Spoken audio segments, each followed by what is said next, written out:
In this series, we will be interviewing leading experts looking at pragmatic solutions that increase happiness and well-being that help you, your team and your business grow and thrive.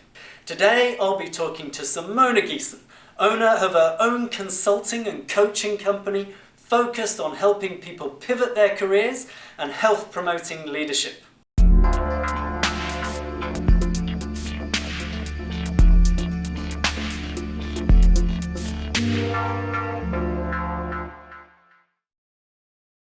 Simone, thank you so much for being here with me today. I've known you for almost 10 years now, and in that time I've made many career changes in my lifetime, and I know that you've gone through quite some transformations in your careers. Why have you changed careers, and what are the moments where you pivoted? Well, I think it's very much about reinventing yourself in life. So sometimes we just outgrow jobs, or you gain new insights, you learn something new about yourself, you want to pursue a new passion. And in my case, it was very simple because I started my career journey in the wrong job. When I graduated from university with a degree in international business administration, I started out in finance. And now looking back, I have to say that I settled. And I stayed in the job for 3 years, moving to Paris even. And after 3 years, I really was desperate for a change. And within 6 months, I changed countries. I moved from Germany to Switzerland, pursued another education. And then I changed industries and then jobs. And then the opportunity of working for Swiss Re came along in leadership development. So that was quite the next step for me and an evolution. I got my coaching qualification during that time, and worked in change management also.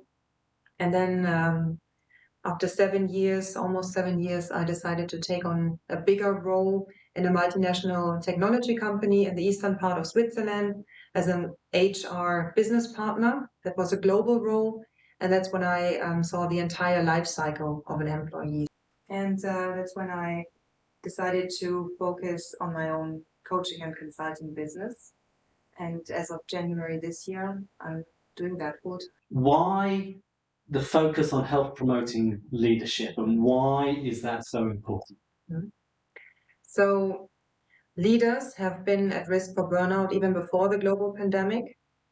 And now this risk has even increased. And research suggests that mental health issues are increasing worldwide. And there's a clear correlation between the behavior of a leader and the well-being and health of his or her direct reports. So you just mentioned the impact of the pandemic before and that effect on the kind of corporate organization. So let's explore that a little bit. What's the impact and why is it so important for a corporate or for a business? Mm-hmm. So I think it's important to get the definitions right and to really make sure that we understand the terms we're using. So when we talk about corporate health management, there are two sides of a coin. So for one, there's the measurements of corporate workplace health promotion. And then there's the health promoting leadership. And that's more about creating a culture that fosters health and well-being at work. Why is it important? The University of St. Gallen has done studies a couple of years back.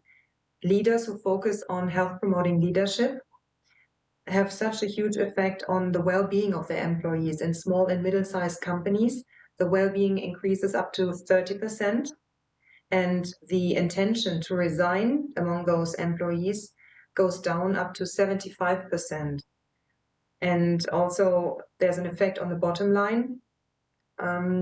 And that is plus 15%. So it's really time for leaders to ask themselves the questions, do I really focus on the topic of health and well-being, or do I take it for granted that my employees are just functioning? So how can leaders then take pragmatic actions to apply some of the practices?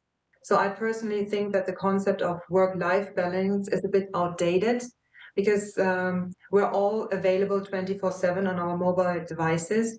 And as we've seen with the pandemic, the lines between your professional life and your personal life, they're more and more blurred. And it's important to have some really good boundaries in place and also some self-care techniques. It's important to really know what gives you energy and what takes your energy away, and how do you keep the balance so that at the end of the day, the balance is positive. So you talked a lot about leaders, touched on individuals, talked about corporations, but who are you focusing on? So usually I work with leaders and their teams, but I'm now getting more and more requests also from individuals who are not leaders yet or don't have people management responsibility. And I think it's very interesting because the same principles apply. So the better you know yourself and the more compassion and empathy you have for yourself, you can also apply that to other people. So you covered a lot in what you've said. Let me try and summarize some of the key messages.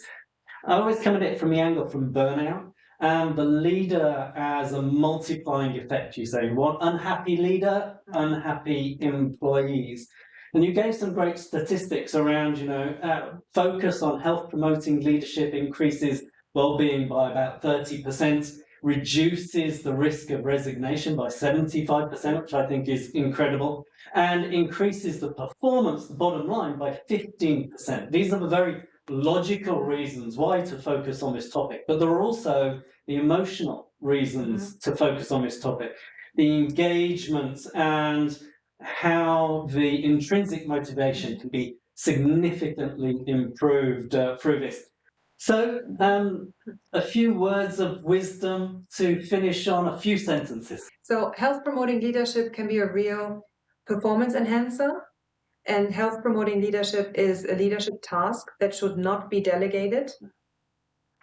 I believe that if you choose to work on one area of your life and if you put all your energy into improving that, it also has a positive effect on other areas of your life. And in between meetings, make sure you also meet yourself. I like that very much. Simone, thank you so much for coming in and talking to me today. Have a fantastic day. Thank you very much for having me, Mark. All the best.